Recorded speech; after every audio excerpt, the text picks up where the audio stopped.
Hello friends, Rohit है। आज हम लोग जो मेंस आंसर राइटिंग को लेकर, चूँकि अभी आपके पास थोड़ा समय है तो आज हम लोग थोड़ा सा मेंस आंसर राइटिंग को लेकर डिस्कस करेंगे।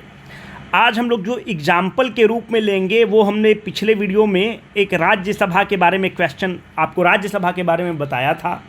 राज्यसभा के बारे में एक हमने क्वेश्चन फ्रेम किया था, उसी के संदर्भ, उसी को हम लोग बेस मान के इस चीज़ को चलेंगे। तो अगर आपने उस वीडियो को नहीं देखा है तो जाकर आप देख लीजिए।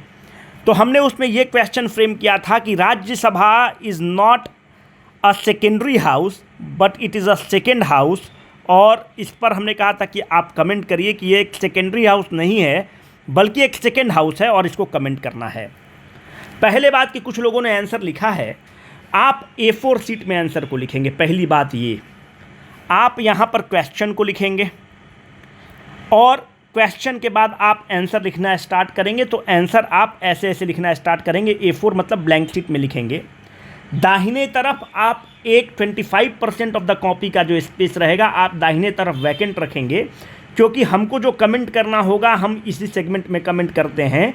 और ऐसा ही फॉर्मेट जो होता है आपके मेंस आंसर कॉपी, जो आप BPSC या UPSC लिखेंगे तो उसका भी फॉर्मेट यही होता है। इसलिए ये जो कॉलम है ये रिमार्क्स का कॉलम रहेगा। अगर हमें कुछ सलाह आपको देना होगा तो हम यहाँ पर लिखेंगे, जो भी हमें चेक करना होगा हम यहाँ पर लिखेंगे। तो 25% A4 शीट का आप ब्लैंक छोड़ेंगे हर पेज पर। अब जैसे एक उदाहरण के तौर पर लेंगे, और आज आपको आंसर इस टॉपिक पर लिखना है कि how do you account for Raja Ram Mohan Roy to be the first modernizer of India. 250 शब्द में लिखिए, बाद में हम लोग शब्द को बढ़ाएंगे। कैसे लिखना है हम बताएंगे। इसको लिखने के पहले आपको क्या करना है कि इस पर वीडियो बनाया हुआ है मॉडर्न हिस्ट्री ऑफ इंडिया का, उस वीडियो को पहले आप देखिएगा। उस वीडियो के देखने के बाद आप अपने भी रिसर्च करेंगे। अभी आप अपने मन से लिखने की चेष्टा मत करिए, उसको आप रिसर्च करिए, आप राजा राम मोहन राय के बारे में पढ़िए और फिर इसका उत्तर लिख के हम लोगों का जो मेल ID है bpsccracker4016@gmail.com, या तो आप उस पर भेज सकते हैं bpsccracker4016@gmail.com, और हम लोग आपको इवेल्युएट करके दे देंगे। तो इस तरह से, और पहला ही 5 कॉपी हम लोग इवेल्युएट करेंगे डिटेल में और बाकी कॉपी को इवेल्युएट नहीं करेंगे। तो आप उस तरह से कर सकते हैं। बाकी आप लिखिएगा। अच्छा, 10 कॉपी पहला 10 कॉपी हम लोग इवेल्युएट कर देंगे, ठीक है। 5 कॉपी हटाइए, कम हो जाएगा। तो इस पर आपको आंसर लिखना है। कैसे लिखना है अभी हम बताएंगे। देखिए, कोई भी आंसर लिखने के पहले उसका 3 पार्ट होगा। एक पार्ट होगा जिसको आप कहेंगे इंट्रोडक्शन, जो सेकेंड पार्ट होगा उसको कहेंगे आप बॉडी, और थर्ड पार्ट जो होगा वो होगा कंक्लूजन। अब देखिए, अगर 250 वर्ड में लिखना है, आप अभी 250 वर्ड से स्टार्ट करिएगा, क्योंकि एक ही बार में ज़्यादा लिखना इंपॉर्टेंट नहीं है। आपका इंट्रोडक्शन बेसिकली जो होगा वो 40 से 50 वर्ड्स में होगा। कंक्लूजन जो होगा 50 से 60 वर्ड में मैक्सिमम आप जा सकते हैं, और रिमेनिंग जो 150 वर्ड के आसपास जो होगा, 150 से 170, 60-70, वो आपका बॉडी रहेगा, जो मेन बॉडी फ्रेम रहेगा। उदाहरण के तौर पर जैसे एक क्वेश्चन है कि Rajya Sabha is not a secondary house but a second house, तो आप इंट्रोडक्शन में क्या लिख सकते हैं। आप इंट्रोडक्शन में ये लिख सकते हैं कि the genesis of Rajya Sabha goes back और dates back to government of India act 1919, जिसको आप मॉन्टेगू चेम्सफोर्ड रिफॉर्म बोलते हैं। यहाँ से आपने क्या किया, एक फैक्ट को प्रेजेंट कर दिया। दूसरी बात यहाँ पर आप ये लिख सकते हैं कि since the Rajya Sabha, the members of the Rajya Sabha are predominantly, मुख्य रूप से, क्योंकि नॉमिनेटेड भी होते हैं, are elected from the state, hence at the center it acts as a voice of state, hence it maintains the federal structure of the constitution which is the part of the basic structure of the constitution। इस तरह से आप एक general introduction लिख सकते हैं, या फिर इंट्रोडक्शन बहुत तरह से लिखा जा सकता है। कोई लड़का ये भी लिख सकता है कि the members of the Rajya Sabha are elected from the state, और उस तरह से फिर आप आगे उसको बढ़ सकते हैं कि any bill has to be pass from both the house of the parliament, one house which is very important is the Rajya Sabha, और इस तरह से वो भी एक इंट्रोडक्शन जायज़ है। पर ज़्यादा अच्छा इंट्रोडक्शन ये रहेगा, एक थोड़ा सा बहुत अच्छा इंट्रोडक्शन हो जाएगा 40-50 शब्दों में। अब बॉडी पे बाद में आएंगे। अच्छा, बॉडी पे पहले आ जाइए, तो बॉडी में आप क्या लिखेंगे? हमको जब भी आप बॉडी को लिखेंगे तो आप कमेंट हो, एनालिसिस हो, कुछ भी हो, आप दोनों पक्ष को लिखेंगे। आप ज़्यादा वर्ड पर मत जाइए कि कमेंट लिखा हुआ है, एनालाइज लिखा हुआ है, क्रिटिकली एग्जामिन लिखा हुआ, बहुत मतलब नहीं होता है। ठीक है, मतलब है, उसको बाद में डिस्कस करेंगे, पर अभी प्राइमरी स्टेज पर आप दोनों पक्ष को लिखा करिए। आप प्रो को भी लिखेंगे और कॉन्स को भी लिखेंगे। मतलब एग्जामिनर को हम ये बताना चाहते हैं कि हमें दोनों पक्ष पता है, हम दोनों पक्ष आपके सामने प्रस्तुत कर रहे हैं। आप प्रो में क्या लिखेंगे? आप ये लिखेंगे कि Rajya Sabha is not a secondary house. कैसे नहीं सेकेंडरी हाउस है? कोई भी बिल को पास करने के लिए दोनों हाउस से पास करना पड़ेगा। दूसरी बात, राज्यसभा इसलिए सेकेंडरी हाउस नहीं है क्योंकि जब आप ऑल इंडिया सर्विस का क्रिएशन करना चाहते हैं तो पहले आपका यहाँ से रेटिफिकेशन की ज़रूरत है, फिर ही आप बना सकते हैं। राज्यसभा इसलिए सेकेंडरी हाउस नहीं है क्योंकि अगर आपको स्टेट लिस्ट पर काम करना है तो आपको राज्यसभा की अनुमति लेना है। तो इस तरह से हमने क्या प्रूफ कर दिया कि राज्यसभा एक सेकेंडरी हाउस नहीं है, एक सेकेंड हाउस है। अगर कॉन्स में, अगर आप जो भी आप प्रो या कॉन्स जो भी आप देखिए कि राज्यसभा कैसे सेकेंडरी हाउस है, हम कह देंगे कि साहब मनी बिल के केस में राज्यसभा का कोई औकात नहीं है। राज्यसभा एक सेकेंडरी हाउस के रूप में काम कर रहा है, सेकेंड हाउस के रूप में काम नहीं कर रहा है। राज्यसभा नेशनल इमरजेंसी के केस में अगर रिवोक करना है तो यह पावर केवल लोकसभा का है, राज्यसभा का नहीं है, इसलिए राज्यसभा एक सेकेंडरी हाउस है। हम यहाँ पर यह भी लिख सकते हैं कि जब भी joint sitting of the parliament बुलाया जाएगा तो ज्वाइंट सिटिंग की अध्यक्षता कौन करता है? लोकसभा का स्पीकर करता है। यहाँ पर राज्यसभा का स्पीकर का कोई रोल नहीं है। तो एक तरह से यहाँ फिर प्रस्तुत ये हो रहा है कि राज्यसभा एक सेकेंडरी हाउस है, सेकेंड हाउस नहीं है। हमने दोनों पक्ष को रखा, फिर बाद में हम यहाँ पर अब ये बॉडी हो गया। कंक्लूजन में हम क्या लिखना स्टार्ट करेंगे? कंक्लूजन में हम ये लिखना स्टार्ट करेंगे कि राज्यसभा जो है एक फेडरल स्ट्रक्चर को मेंटेन करने के लिए बहुत ही एक इम्पॉर्टेंट बॉडी है। राज्यसभा वो बॉडी है जिसको upper house of the parliament कहा जाता है। ये वो हाउस है जहाँ पे कुछ लोग अपने फील्ड के महारथी लोग को नॉमिनेट करने का प्रावधान है। जब आप नॉमिनेट करने का प्रावधान करते हैं तो ये एक हाउस ऐसा है जो डाइवर्स है। ये हाउस एक ऐसा है जहाँ पर एक्सपर्ट भी बैठ सकते हैं, और जब एक्सपर्ट बैठेंगे तो यहाँ का डिबेट का क्वालिटी बहुत अच्छा होता है। जब भी कंक्लूजन आप लिखेंगे पॉजिटिव नोट पर लिखेंगे। राज्यसभा को आप ये नहीं करें एकदम राज्यसभा सेकेंडरी हाउस है। आप एक मध्य मार्ग अपनाते हुए पॉजिटिव स्टेटमेंट को लेते हुए आप लिखेंगे। फिर आप यहाँ पर सलाह दे सकते हैं। आप सलाह क्या देंगे?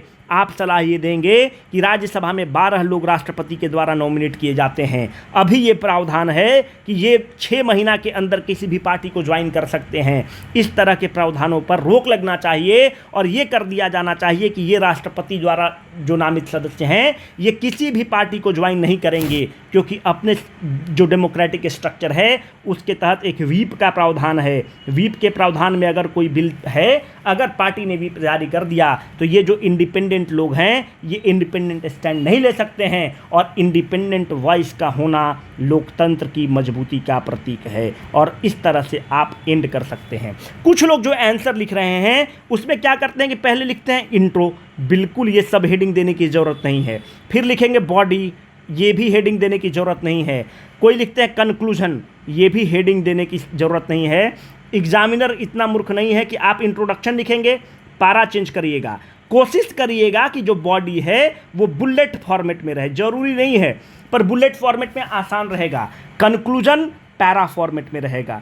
तो इस तरह से एक तरह से आपने इनडायरेक्ट बाइफर्केशन कर दिया कि इंट्रोडक्शन मेरा पैराग्राफ फॉर्मेट में है, जो बॉडी है वो बुलेट फॉर्मेट में है, और जो कंक्लूजन है वो पैराग्राफ फॉर्मेट में है। तो अपने आप बाइफर्केशन हो गया। ये लिखने की ज़रूरत बिल्कुल भी नहीं है, आपका गलत इंप्रेशन देगा।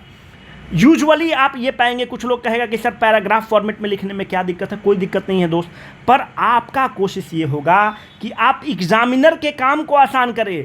केवल आप ही का कॉपी नहीं चेक करना है, यहाँ पे तो रोहित चेक कर देंगे, वहाँ पर एग्जामिनर के काम को आसान करना है। आपका कॉपी देखे और एग्जामिनर को खट से पता चले कि अच्छा ये 3 पॉइंट लिख दिया है प्रो में, ये 3 पॉइंट लिख दिया है अगेंस्ट में, खट से वो नंबर बैठा के निकल चले। आपकी कोशिश ये होनी चाहिए कि एग्जामिनर को कम से कम लोड दो। ठीक है, एकदम ना के बराबर लोड दो। जो भैया आप पॉइंट खोज रहे हैं, मनी बिल वाला है, नेशनल इमरजेंसी वाला है, जॉइंट सीटिंग वाला है, नेगेटिव पॉइंट में ये तीनों पॉइंट है, उसका काम आसान कर दीजिए, नंबर बम पर देगा। हम लोग अपने अनुभव से ये आपको शेयर कर रहे हैं। आप एक क्वेश्चन का आंसर लिखोगे 250 वर्ड में। मैं आपको बेसिक आइडिया देता हूँ, पहले जाकर आप वीडियो देख लीजिए। मॉडर्न हिस्ट्री ऑफ प्लेलिस्ट जो है, मॉडर्न हिस्ट्री ऑफ इंडिया में सोशल रिफॉर्मर वाले टॉपिक से इस क्वेश्चन को फ्रेम किया गया है। आप क्या लिखेंगे? कह रहा है कि राजा राम मोहन राय जो हैं, he is the modernizer of India. आप इसको ऐसे लिख सकते हैं कि राजा, आप इंट्रो में क्या लिख सकते हैं, आप अपने मन से लिखिएगा, मैं एक बेसिक खाका दे रहा हूँ। Raja Ram Mohan Roy is often called as the maker of modern India, या कुछ भी Raja Ram Mohan Roy was born in this लिख सकते हैं। Raja Ram Mohan Roy revivalist school of thought के हैं कि रिफॉर्मिस्ट स्कूल ऑफ थॉट के हैं, ऐसे करके भी आप लिख सकते हैं, है ना। अब आप जैसे देखिए, हम 2-3 पॉइंट आपको बताते हैं, आप अपने भी पॉइंट को ऐड करिएगा। जैसे अगर आप देखें तो राजा राम मोहन रॉय के बड़े भाई की जो पत्नी हैं, उनको सती के रूप में सैक्रिफाइस किया जाता है, मतलब सती के थ्रू मरती हैं। जब सती के थ्रू मरती हैं राजा राम मोहन रॉय की भाभी, तो ये क्या करते हैं, विलियम बेंटिक से मिलते हैं, और विलियम बेंटिक से मिलने के बाद ये सती सिस्टम के अगेंस्ट फाइट को स्टार्ट करते हैं, और फाइनली सती सिस्टम को एबोलिश किया जाता है। मेरा कहने का मतलब है, एक ऐसा व्यक्ति जो सती सिस्टम क्या है, एक मानवता को शर्मसार करने की विधि है। एक sati system is a blot on the humanity, जहाँ पे एक औरत को आप जबरदस्ती उसको जान आप ले रहे हैं। एक ऐसा व्यक्ति जो उस समय सती सिस्टम के खिलाफ आवाज़ उठाता है, जो मानवता के खिलाफ आवाज़, जो ये मानवता के खिलाफ जो कृत्य है उसके खिलाफ आवाज़ उठाता है, हम उसको तो मॉडर्नाइजर तो बोलेंगे ही, मॉडर्न आउटलुक का व्यक्ति तो बोलेंगे ही। इस तरह से एक पॉइंट आप ये ले सकते हैं। जैसे आप देखें तो राजा राम मोहन राय राइट टू इनहेरिटेंस के भयंकर समर्थक थे। राइट टू इनहेरिटेंस का इनका कहना था कि अगर आप जेंडर इक्वलिटी लाना चाहते हैं तो लड़की को भी बराबर का हक है संपत्ति में। अभी हम लोग राइट टू इनहेरिटेंस की बात करते हैं, और सुप्रीम कोर्ट ने जजमेंट दिया है कि लड़की बराबर की हकदार है, बराबर की हिस्सेदार है। इस बात को उस समय राजा राम मोहन रॉय ने कहा कि अगर आप जेंडर इक्वलिटी की बात करते हैं तो राइट टू इनहेरिटेंस तो देना होगा। जो व्यक्ति आज के उतने साल पहले इस चीज़ की बात करता है, वो मॉडर्नाइजर, मॉडर्न विचारधारा का तो है ही is the maker of modern India तो है ही। दूसरी बात और आप देखें तो राजा राम मोहन राय क्या करते हैं, डेविड हेयर के साथ मिलते हैं, और डेविड हेयर के साथ मिलके प्रेसिडेंसी कॉलेज कलकत्ता में निर्माण करते हैं, जिसका उस समय का नाम हिंदू कॉलेज था। एक व्यक्ति जो वेस्टर्न एजुकेशन की बात करता है, सोशियो पॉलिटिकल स्टडीज़ की बात करता है, डेविड हेयर के साथ मिलकर एक कॉलेज बनाता है जो आज भी अपने नाम से बहुत मशहूर है। वो व्यक्ति मॉडर्नाइजर ऑफ इंडिया तो है ही, western maker of modern India तो है ही। फिर वो वेदांतिक कॉलेज बनाते हैं। तो इस तरह का व्यक्ति जो कॉलेज बना रहा है, यूनिवर्सिटी बना रहा है उस समय, वो मॉडर्न आउटलुक का है, he is a maker of modern India. और सब्सटेंशिएट करो पॉइंट को, जैसे अगर आप देखें तो ये किताब लिखते हैं गिफ्ट टू मोनोथिज्म।